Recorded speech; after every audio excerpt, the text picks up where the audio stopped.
The plain stretched wide beneath a bleeding sunset, and the wind sang low across the grass like an old hymn. Dust rose from the hooves of a tired mule dragging a wagon that had seen too many seasons, and behind its reins sat a man who had forgotten the sound of laughter.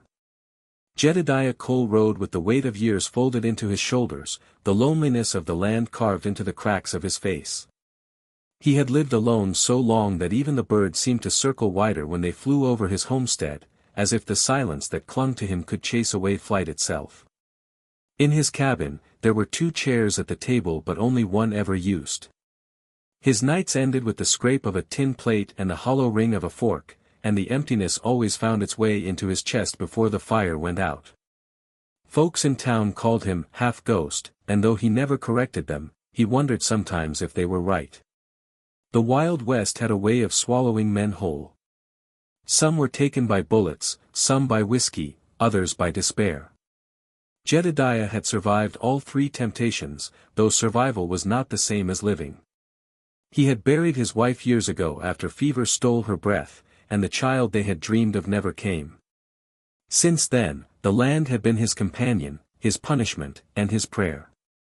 He rose with the sun, wrestled soil for scraps of harvest, and watched storms crawl across the horizon like beasts that never slept. People whispered about him in the saloon, and sometimes, when his shadow crossed Main Street, conversation stuttered into silence. He carried it quietly, as if rejection itself were just another chore to be worked through. Yet there were nights when he would sit at his window, staring out into the dark, aching for the echo of a voice that would never come again. It was on such a day, hot, choking with dust, that Jedediah found himself in town. He had come for nails, salt, and little else, planning to leave as quickly as he arrived. But as he tied his mule near the auction block, he noticed a crowd pressing in tighter than usual. Curiosity pulled at him, though he had learned long ago that curiosity often cut deeper than knives. Still, he stepped closer, pushing through the murmurs, until he saw her. She stood barefoot on the rough wood of the platform, wrists bound with coarse rope, her head held high despite the jeers that rippled from the crowd. Her hair fell in long black braids, streaked with dust, her eyes dark as storm clouds rolling across the prairie. She was the last of her people, the auctioneer said, the last Apache woman left behind after soldiers burned through the hills. They spoke of her as property, as burden, as spoil. The crowd hungered for humiliation, but she gave them none. Silence was her rebellion, and it rang louder than any scream. Jedediah felt something shift inside him. He had not felt the stir of anger in years, nor the pull of pity, but in that moment, both threatened to undo him. He should have walked away, kept to his quiet, kept to his ghosts. Yet his boots carried him forward before his mind caught up. A laugh rose from the auctioneer when Jedediah lifted his hand to bid. The crowd snickered. What would a half-ghost farmer want with a wild woman who spat in silence? Still, no one else bid high enough to stop him. In the end, he walked away with her, though he had no idea if he had bought freedom or damnation. She did not thank him. When he untied her hands and offered her a place in the wagon, her glare seared hotter than the sun. She climbed in without a word, her back turned to him as if to say he was no better than the rest. The road home was long, and the silence between them grew heavier with every mile. He tried once to ask her name. But she looked toward the horizon as if he were less than the dust beneath her feet. By the time they reached the cabin, he knew he would have to live with her silence the way he lived with his own. The first nights were a trial of distance. He left food at her door and found the plates untouched. He left water, and only in the dark of night would the pail grow lighter. She would not sit at his table, though sometimes, when she thought he was asleep, she lingered in the doorway, watching the fire crackle in his hearth. He repaired her worn moccasins in secret, and she folded his shirts when he was out tending the fields. They orbited one another like wary planets, each small gesture both a question and a shield. He wondered what she dreamed, and if in those dreams she saw the family she had lost, the life torn from her. Yet outside the cabin, the world was merciless. Word spread quickly through town. Cole bought himself a savage, the men jeered.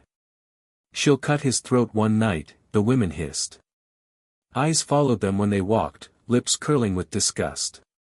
Once, in the saloon, Jedediah heard laughter rise when his name was spoken.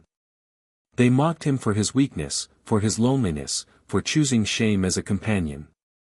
He held his jaw tight and walked away, but each word carved another notch in the wall he built around his heart. She, too, bore the weight of scorn, women spitting near her path, children taught to turn their faces. She carried it with the same silence she carried everything else, but in her eyes there was something deeper than hatred. It was endurance, the quiet strength of someone who had survived too much to be broken further. Time stretched, and gestures slowly softened. One morning, wildflowers appeared on the table, their stems still damp with dew. Another evening, he found a coat he had torn stitched neatly by the hearth. He did not ask, and she did not answer, but the silence between them began to change. When he carved her a wooden comb and left it near her door, he heard a faint laugh ripple from her throat, quick and fragile, but enough to startle his breath. He began teaching her how to ride his old horse, guiding her with gentle hands and stepping back when she no longer needed them. Her hair whipped like fire in the wind, and for a moment, he saw her as more than a shadow, he saw her as flame itself. It was not love declared in words but in the weight of quiet. In the brushing of hands over a water pail, in the way she lingered by the fire rather than at the door. The land did not change, the storm still rolled, but something inside the cabin shifted, small as a seedling pushing through stone. Then came the night the storm broke. The sky split with thunder, and rain lashed against the roof as if the heavens sought to drown the world. The barn shuddered beneath the wind, its roof ready to tear away. Jedediah ran out, and to his shock, she followed, her hair plastered to her face, her eyes fierce against the storm. Together they fought the wind, tying ropes, pressing wood back into place. Their hands bled, their clothes soaked, yet they moved in rhythm, side by side, until the storm relented.